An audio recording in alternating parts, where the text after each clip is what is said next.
Hey, what's up, everybody? I'm Navid Muasses, and welcome to another episode of The Lifestyle Architects. Today, I'm very excited to have Ted Rubin on the show. He's the co author of Return on Relationships and a Forbes Top 50 social media influencer. He's also the former chief social marketing officer for Collective Bias and Open Sky. So, that's a little bit of an intro, Ted. Welcome to the show. Well, thanks for having me here. I'm excited to be here with you, and it's nice to be here from Florida. You're over in Stockholm, is that correct? Definitely, yeah, I'm in Stockholm. Okay. Yeah, so basically, I read your book, Return on Relationships, and I thought it would be interesting to bring you on to talk more about this. Why are we building the relationships in the first place and all that? I've had people on previously on the show. We talk about it's important to build connections, but we didn't really focus on kind of the, as you call it, the ROR, like return on relationship. But we can first get into your story a little bit and why you wrote this book in the first place. Well, sure. Just to give you a little bit of background, well, I'm 56 years old, so I'm not going to give you all the background. Yeah. Otherwise, we'll be here for the whole 40 minutes talking about everything I've done. But if we move forward a little bit more to the modern era, in 1997, I discovered the internet. And at the time, I had closed a business in the investment field. I moved to Florida for a little while. I had a couple of children. And I was looking for something new. I was bored with what I was doing in Florida. I was building sales teams. It really wasn't what I wanted to be doing. And I discovered not only the internet, but shortly after that, I discovered a guy named Seth Godin, who you're probably familiar with. He has the number one marketing blog in the world. The way it happened was I was researching jobs. I wanted to be a part of this new internet thing. I wanted to move back to New York, where most of the action was taking place at the time. And again, looking for all these jobs, I applied probably to 70 different jobs. And one day I came across an article where Seth Godin was being interviewed. And he was talking about a lot of his views, which really rang really true with me, just the way he spoke and what he thought was important. And at the end of the interviewer said to him, so, it sounds like you're doing really interesting things at this startup you have called Yoyodyne. And this was before Seth was very famous. And, are there any job openings? And he said, well, at the moment, we don't have any specific openings, but I will never pass up on a smart person. And I said, hey, I'm a smart person. Maybe he could use me. And also during the interview, he talked about some of the difficulties of selling a new product, how hard it was to sell something when nobody really knew what it was, and how you had to, make direct connections, build relationships to do that. So I wrote him a letter. And at the time, my wife, who was my ex-wife for many years now, of course, so told me what a jerk I was. What am I wasting my time writing letters to people that clearly say they have no job openings? Well, 2 weeks later, I get a call at my office from my wife at the time telling me, oh my God, these guys called. And I had said, this is the guy I want to work for. And I came up to New York for an interview. I interviewed with him, with Yahoo, and with a company called Solbright. And got offered a job with Seth, came up to New York. I moved up there without my family at the time. My kids were both in preschool, and we had to sell the house. So I made a critical mistake. And I don't know if you're married or not, but I moved in with my in-laws. Very, very bad mistake. Never move in with your in-laws. And again, I don't know if your audience is very familiar with a lot of American TV, but there's a couple on there's an old couple on a show called Seinfeld who are called the Costanzas. All they do is scream at each other, and that's like what my in-laws are like. So when I moved up there and I was staying with them, I made sure to get out of the house as early as possible before anybody else woke up. And what that caused was it got me to the office at 6:30 in the morning, and the only one there was Seth. Because Seth's an early riser. He tends to walk around, he eats his breakfast, he holds forth on his ideas, and I was the fortunate benefactor of that. I sat there, and although you'll discover in this interview I like to talk, I made sure to shut up and listen. And I was in the presence of brilliance. And while I was there in early 1990 marketing, which is now a term used in all marketing departments around the world about how you market to people when they give you permission to market to them. It's the basis of email marketing everywhere. And then he wrote an article for Fast Company about it, and then it became his first best-selling book. So I was very lucky. I was there when Seth was talking about ideas and how they spread, which became his book, The Idea Virus, about permission marketing. And I was out there pitching a product that nobody had ever heard of. And it gave me a lot of insight into how do you get people to listen to you when you're trying to get them, number one, to either one of two things: buy something that they don't understand, or buy something that everybody else is selling to them and yours is not very different. So how do you get their attention without just discounting, which is nothing but a chase to the bottom, as we know? If you keep discounting, your margins disappear and you can't stay in business. So, I was with Seth. I built a sales team for him. We got acquired by Yahoo in the fourth quarter of 2008. I'm sorry, of 1998. I joined Yahoo for a little while. And then I just started moving around the internet space, and it started exploring this whole idea of how you connect with people. But it had always been a part of who I am. I've been a networker my whole life, except I used to think that networking is a word that describes what I do very poorly, because network is just a series of nodes. It's kind of like what LinkedIn is, where I know you and then you know somebody, and then it's 3 levels out. Whereas a community is a group of people that support each other, that help each other, that are there for each other.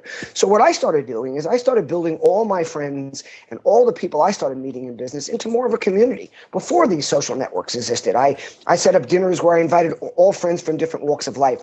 At this point in my life, most of my friends know each other. They've met each other at one point or another.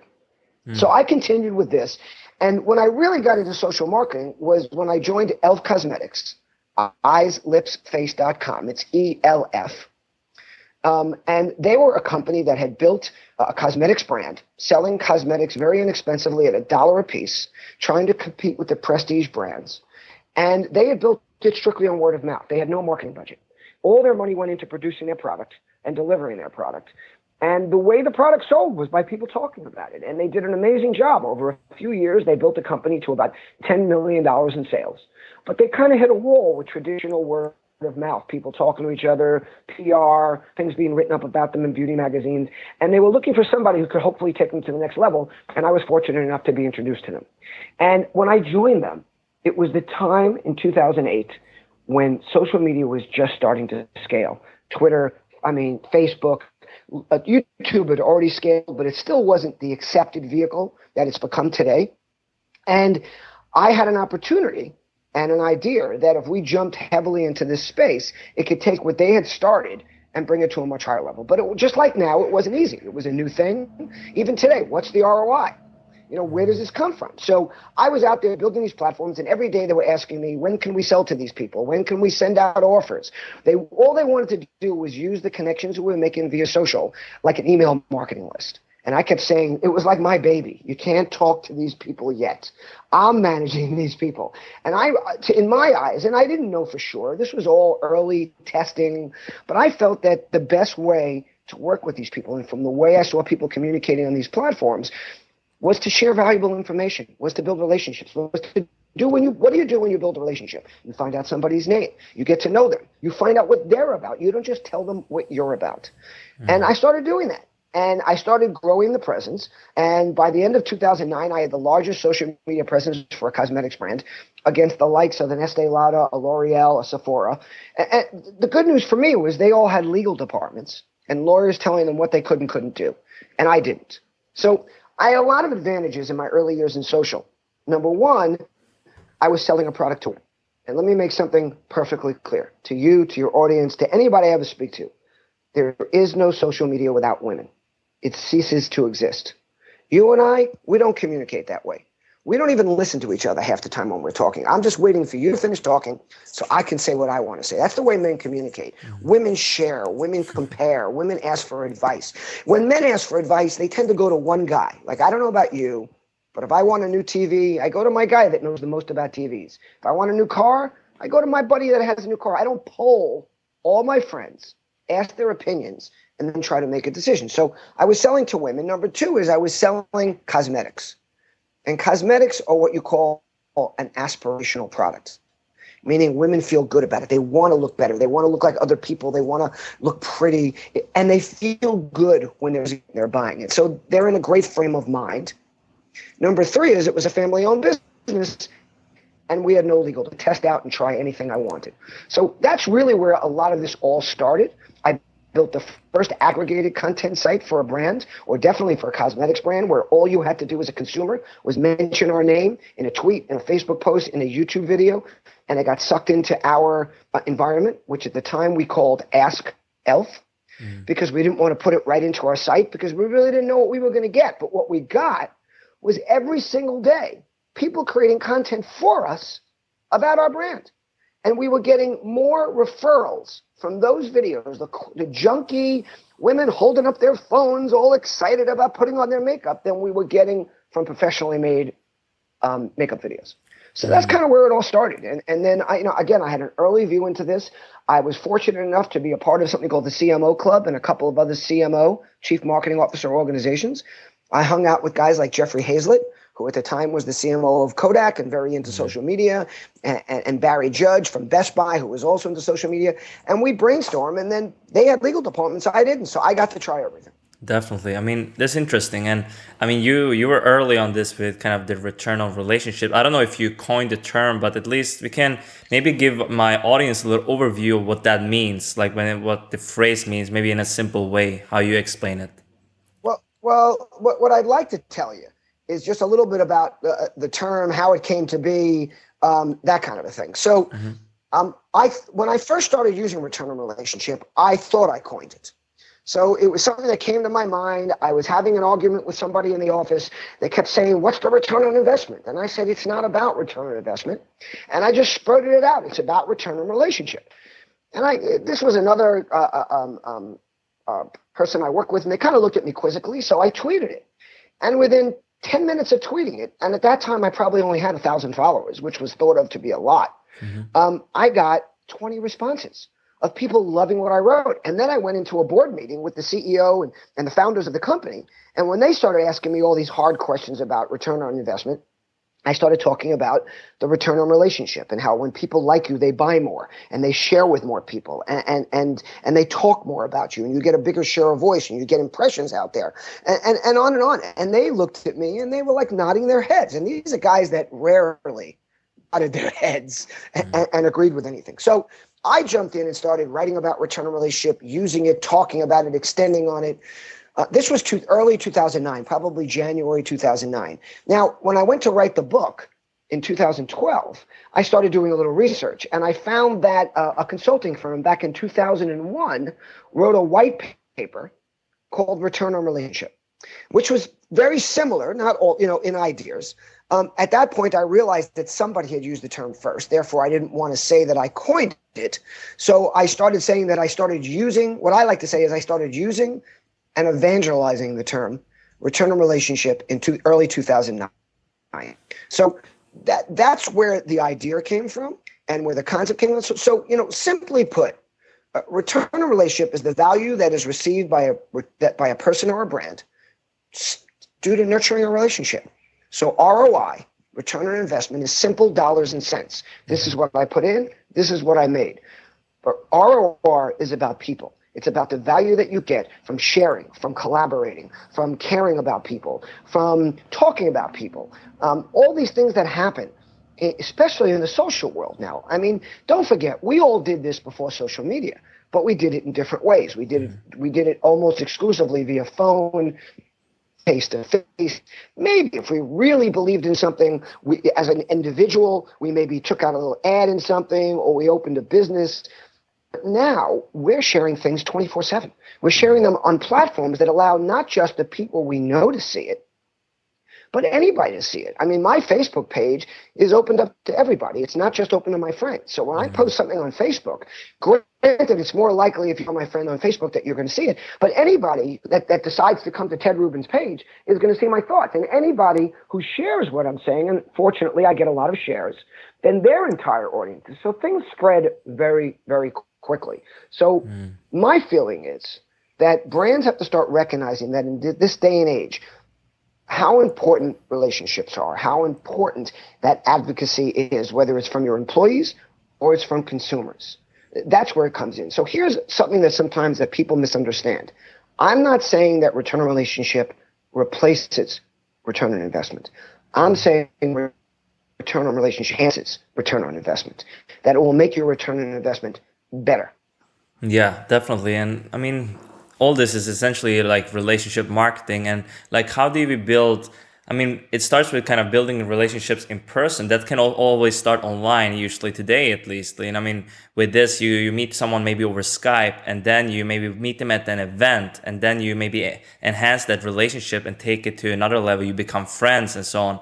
But what's very common today as well is with Twitter. You just follow someone on Twitter and they think they started it. I mean, they essentially that's a start, but that's not really how you build a friendship and, just following someone. So what would you say to that? Like people like just trying to get like tens of thousands of Twitter followers instead of like focusing on one by one. Well, first of all, you just put it perfectly. What's happened today is the real value of a relationship, in my opinion, has been devalued.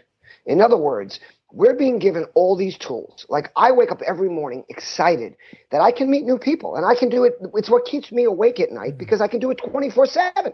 I mean, literally, if we didn't have to sleep, there's not an hour that I couldn't be building a relationship, either with people in the United States who don't sleep well or with people overseas who are up because of the time change. Now, there was a time, I mean, again, when I first got out of college, I mean, business is stopped at 6:00. Maybe if you call people on the West Coast, you could continue until 9:00 because it was their 6:00 time. You rarely marketed overseas because it was just too expensive to make those phone calls, especially if you were just cold calling people and not knowing who you were calling. But now we have these tools. But what's happening is exactly what you just said.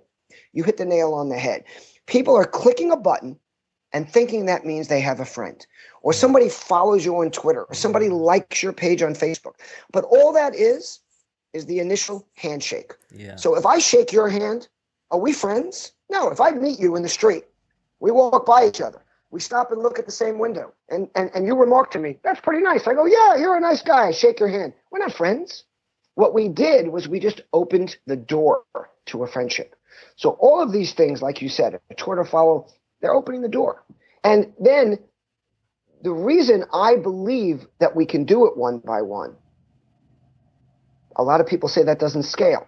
How does a brand who has 1 million followers get to know them one by one? Yeah. But you don't have to. You get to know the people who want to know you one by one. And understand, I don't care if you have 1 million followers.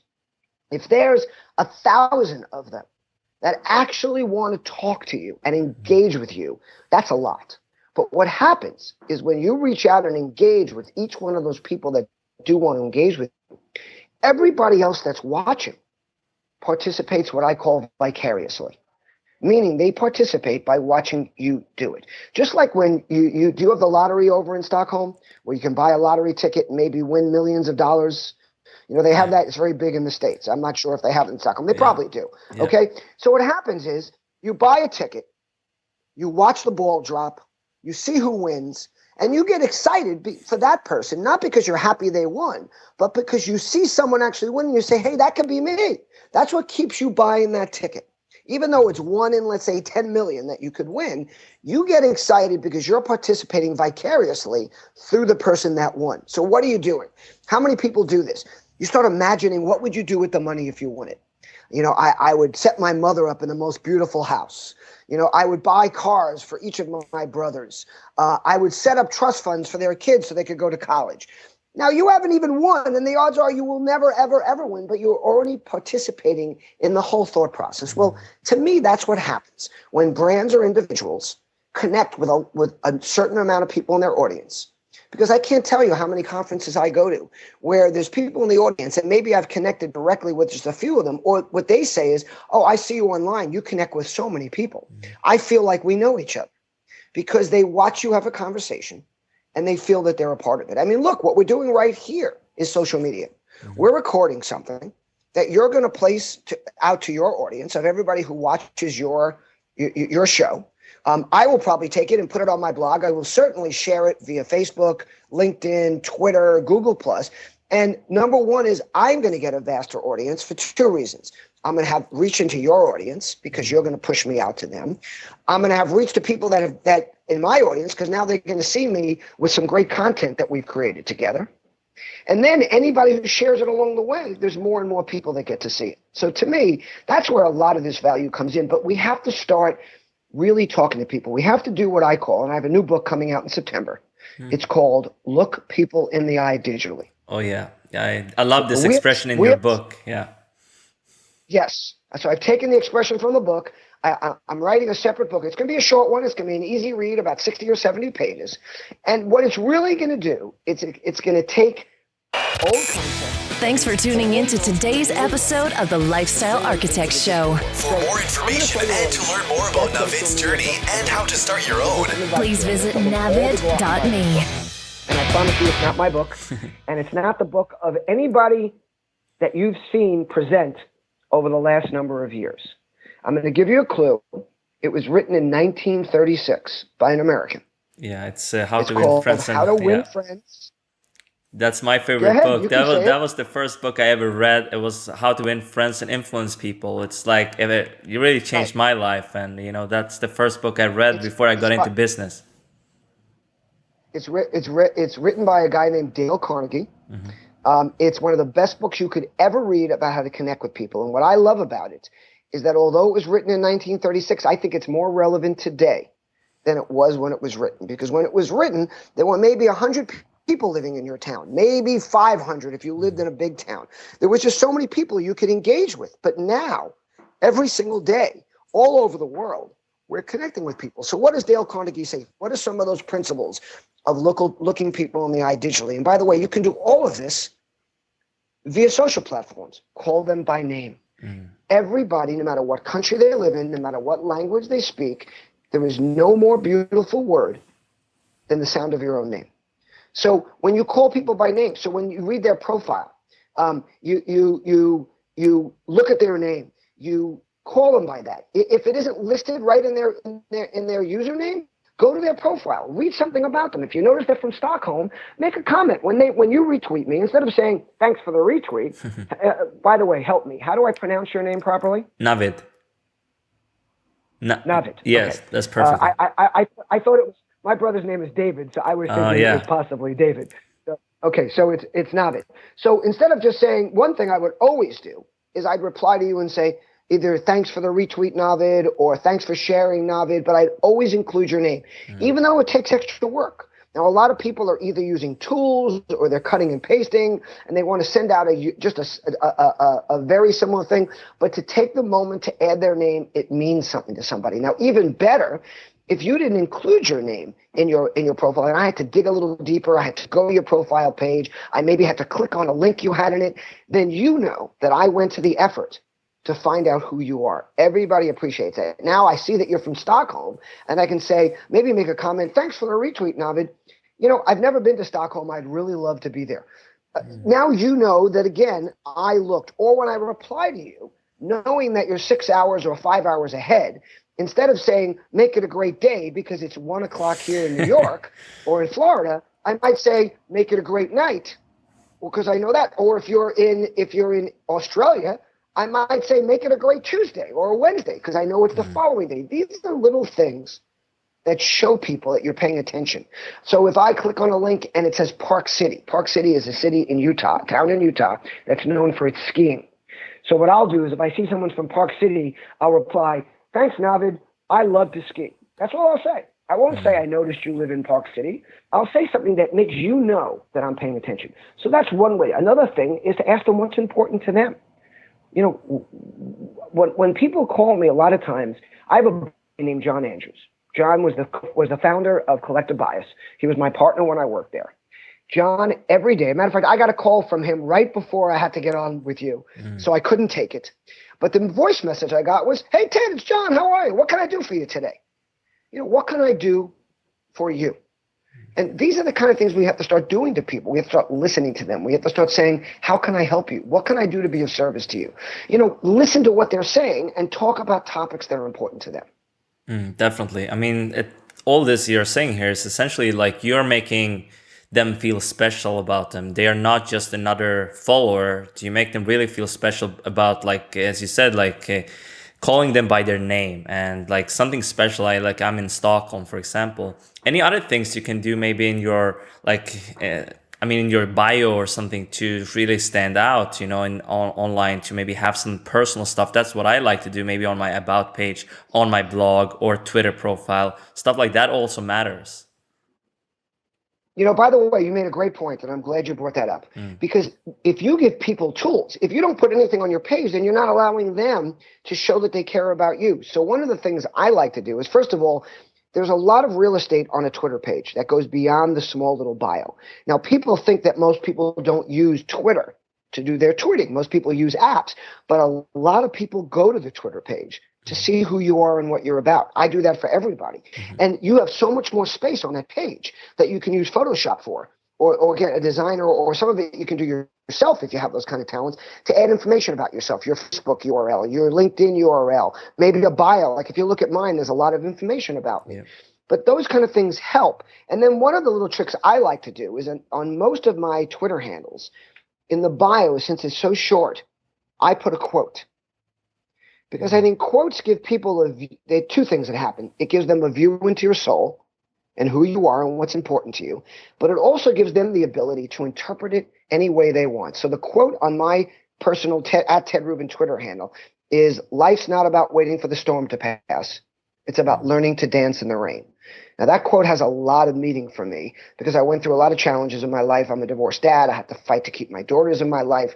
And I've learned that if you wait for everything to be perfect before you start enjoying yourself, it's probably not going to happen. But I get so much feedback from people who mention that quote, who put it up on Twitter, who talk to me about it, who ask me questions about it. So there's lots of little things, like you said, that you can do as an individual that make it easier for people. So I want to take, if you don't mind, I want to elaborate on this a little bit. Definitely. And let's take it into business and marketing. So, I'm sure you've heard a lot of talk recently about how Facebook changes their algorithm and how people can't access all the fans they had anymore, and all these brands spend so much money acquiring fans. Here's my answer. Boo hoo hoo. Stop crying and start working. I think it's Scott Stratton, who does a presentation where he likes to say, hey, you've been getting free rent for 4 years, and now you're complaining that you have to pay rent? But for me, I take it even a step further. Let's go beyond the rent and talk about just working a little bit harder. I'm getting more value out of Facebook now than I've ever gotten. Why? Because most people are just out there complaining, not thinking about what can I do to affect those changes? How can I reach out to people so that they reach out more to me? Therefore, the extra work I'm willing to put in gets me a lot of benefit. And now here's the other thing that I'd like to say to brands. Brands are so worried about bringing people to their Facebook page, and what are they going to do, and how are they going to get them there, and how are they going to make it engaging? Well, how about this? Naveed, have you ever heard the expression, I wish I was a fly on a wall in that meeting? Have you ever heard that expression? Okay, it's a very common expression. Like in other words, you wish you could fly in unnoticed, sit on the wall, and listen to either some really smart people speak, or listen to your consumers say what they like and don't like about you. Well, guess what? Most of the consumers in this country are inviting us as marketers, us as people, into their living rooms. And guess what? Nobody's going. The brands are not bothering going to the pages of their fans. They're not going to the followers on Twitter. I speak to rooms of hundreds of marketers at a time, very often VP level and above. And one of the questions I love to ask is, raise your hand if either you or someone at your brand is assigned every day to go to at least a certain number of pages of either people on Facebook or followers on Twitter and see what they're talking about there. You know what? It's rare that even one hand goes up in a room, even when I'm in front of an audience of 1,700. Because brands just don't think that way. But why not? It's all there. All the information you need. So some people raise their hand and go, well, I use Radiant 6 and I can find out what terms people are talking about, or I can see what's trending. And I'm like, who cares? How about hearing what they're actually talking about? How about taking 10 of your employees or 20 of your employees or shifting them around, and for a month, every day, in the morning, in the afternoon, in the evening, 3 different times a day, different people go and they make notes about what people are talking about. They're talking about the weather. They're talking about travel. They're talking about the fact that they can't find a good place to buy alcohol online. I mean, whatever it is. There's so much information out there, especially from the people that are following you. Okay, so use Radiant 6. Go to the people that are mentioning your company. So they're mentioning Best Buy. So how about going to every one of those pages and see what they're talking about? Not just the fact that they mentioned. There's so much intelligence out there that we're not using because we're worried about how does it scale. Well, when you do a focus group, how does that scale? You only speak to 20 people, and then you use that information to market to 1 million. Well, guess what? You can go and see what 1,000 people are speaking about in the same kind of time you can do a focus group with 20. And guess what? Those people won't be led by a group leader who's actually getting the answers to the questions he wants because it's the way he's asking them. So to me, that's one of the biggest things that's being overlooked. And also that will help you build relationships. Why? Because you'll know what's important to them. Look, I don't know how old you are, but I'm sure at some point in your career, especially if you read How to Win Friends and Influence People, somebody was giving you really good advice. So at some point, I'm sure you were taught about how do you meet somebody when you go in for a meeting, or hell, when you go on your first date, when you meet a woman, when you go on a business meeting, when you go for an interview. What do they tell you? They tell you to do a couple things. First of all, obviously, look at the person while they're talking to you. But more importantly, they tell you get some information so you can have a conversation that's relevant to that person. So back in the day, before there was any of this material available, there was no Google, there was no internet. What would I do? I was taught to go to an office a little bit early, walk around outside the building, see what restaurants were there, see what stores were there, go into the office, see what other companies were in the building, get into the office early, meet the woman at the front desk, chat her up a little bit if you can. Maybe she'll give you a little information about the person you're meeting. Try to get seated in their office before the meeting. Look at diplomas on the wall. Look at photos. Are they a golfer? Are they a fisherman? Are they a father? Are they a grandfather? That allows you to connect with that person, talk about things that are relevant to them, show them that you care, and pique their interest. And what does that do? That builds a relationship. What does that relationship building do? It gets you a step in the door. It gets you a job. It gets you a sale. It gets you a partner. There's so many things that happen. To me, that anybody that has common sense knows that the stronger your relationships are, the better you're going to do in business, regardless of what you sell or what you do. Yeah, I love what you just said. And I wanted to get into a little bit before we end here as well, like some brands that are doing this well, and maybe we can give a company and also maybe a personal brand. I mean, I know you are doing this well, but maybe we can give some other examples because in my audience, we have a lot of online entrepreneurs. They want to build their authority and personal brand online. So can you give some examples there? I'm definitely going to give some examples. I'm looking over at my phone because I want to make sure I give you the proper Twitter handle of a guy I'm going to tell you about. Definitely. So just bear with me 1 second. Okay. So first of all, here are a few of the companies. And by the way, there are more companies than I'm ever going to mention that are doing it well. But here are some of the ones I focus on. JetBlue is doing it probably better than anybody. Here is a company that cannot possibly solve your problems. They're not taking a plane off the runway because Naveed and Ted are bitching. I don't care if we have 5 million Twitter followers each. I don't care if we bitch about it and we get 5,000 retweets.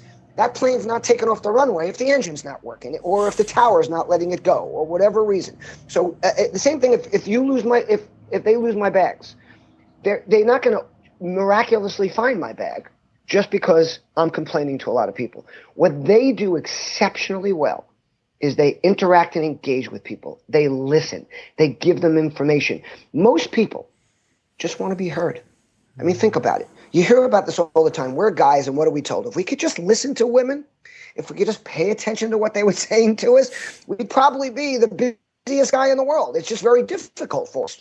Just like it's very difficult for brands to actually listen to consumers. JetBlue does it better than anybody out there as far as I'm concerned. And you want to know what tells you that more than anything? The fact that American Airlines and Delta are doing everything they can to do what JetBlue has done, to build what they have built. And they're doing a great job. Delta was the worst 4 years ago. They've made great strides. I don't think they're really there yet, but American Airlines is doing a great job. And sure, they take their own take on it. They do it a little differently than JetBlue, but they're also doing a good job. But to me, JetBlue is the best. Another company that's doing a great job is Duane Reade. Duane Reade is a 256 store pharmacy and health and beauty aids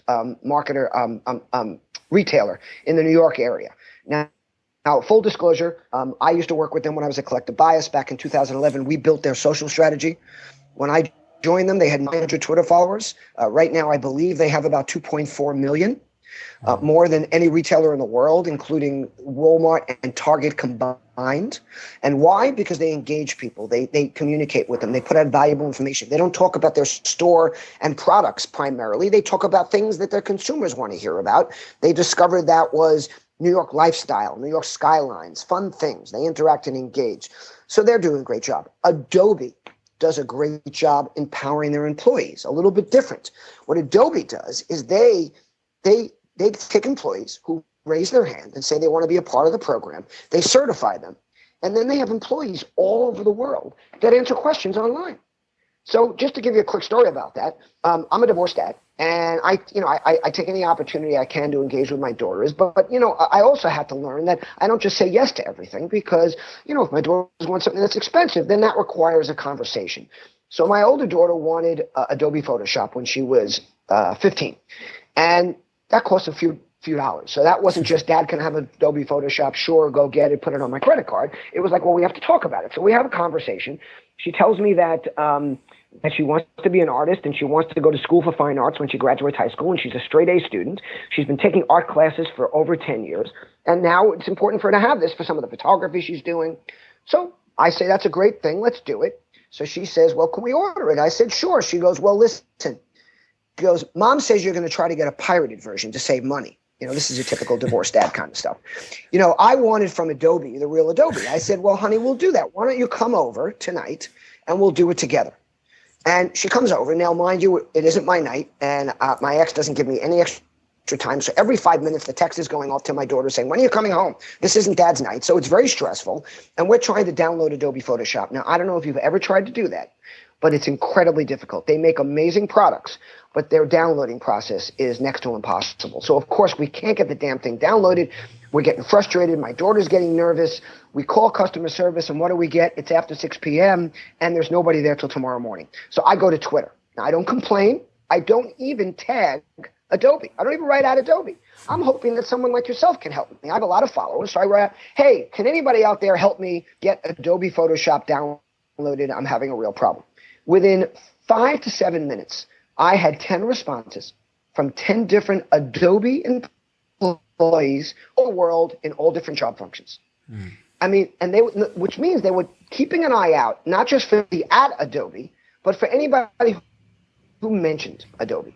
And by the way, they were trained. The training must have been so intense because they all answered me exactly correct. You want to know what they said and how complicated it was? All I got back a tweet was saying, I work with Adobe. I hear you're having a problem. How can I help? Not very complicated to train your employees to say that, right? Very simple. They didn't jump in. They didn't tell me, press this button. How can I help? And then within a few minutes, they told me how they could. I told them how they could help. My daughter has to go home now. I need to do this another time. Can we set something up? And they did. That is what every company should be doing. When companies say, how do we scale this? How do we communicate with so many people? How do we do this around the clock? You empower your employees. So there's another really important tip as far as coming.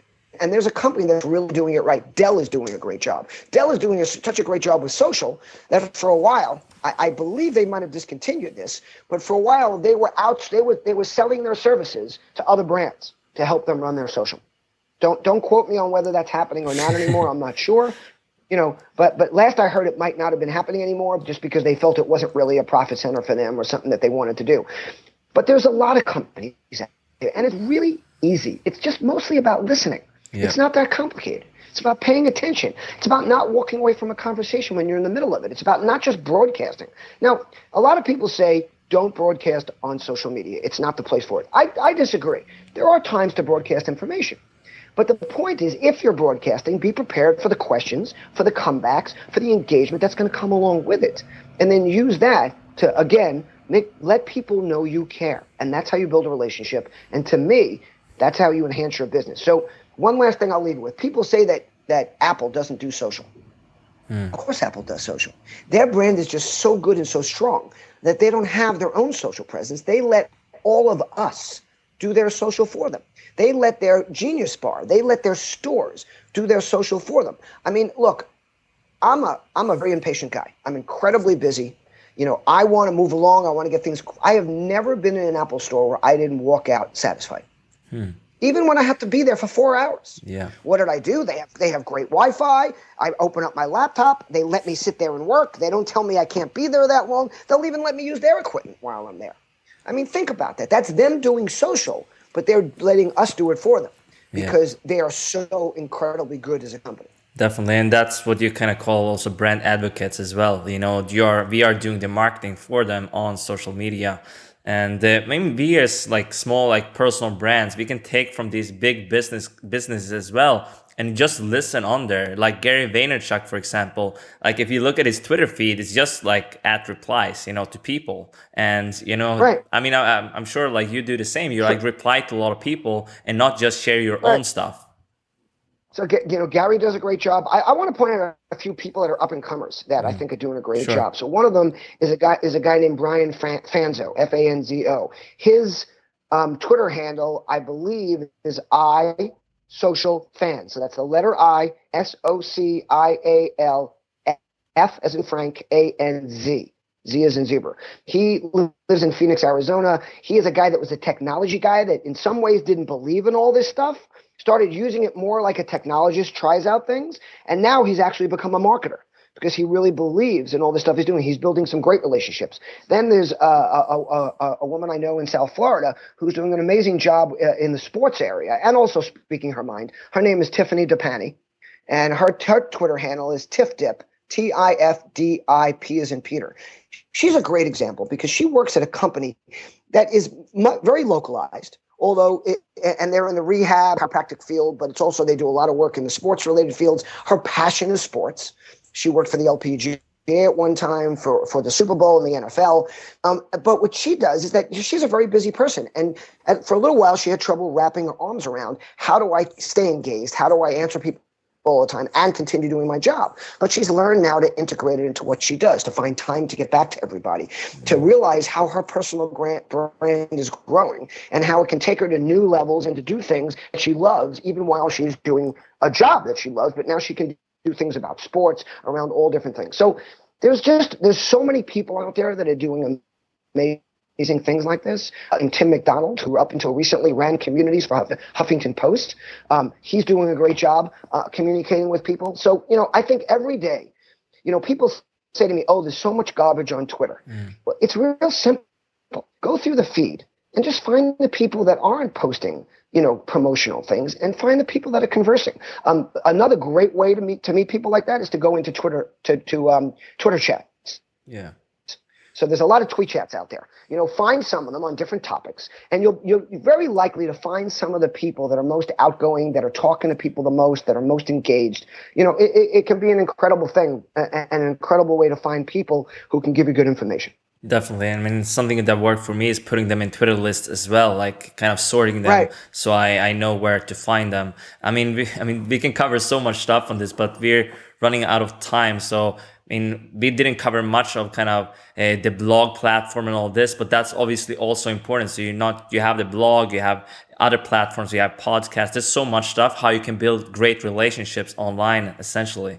So, basically, where can people find you as well online and connect with you if they want to maybe find out more about Return on Relationship, your book? Absolutely. Well, I'm really easy to find. Just Google Ted Rubin, and almost the first few pages are me. The only one that I'm not is the 97-year-old Medal of Honor winner from World War II. That Ted Rubin is not me, but very simply at Ted Rubin on Twitter. I have a number of other Twitter handles. There's @R_ONR for Return on Relationship. There's just underscore the letter B underscore nice for just be nice, and then a host of others. But I'm also at tedrubin.com. I'm Ted Rubin on Facebook. I'm Ted Rubin on LinkedIn. Feel free to reach out to me anytime. My email address is tedrubin@gmail.com, and I'd love to hear from any of the people in your audience. Definitely. I will link up everything in the show notes over at navid.me/42. So do you have any final words here, Ted, before we close the show? Well, there's a couple of things I've learned that are really important. Number one is hashtag just be nice.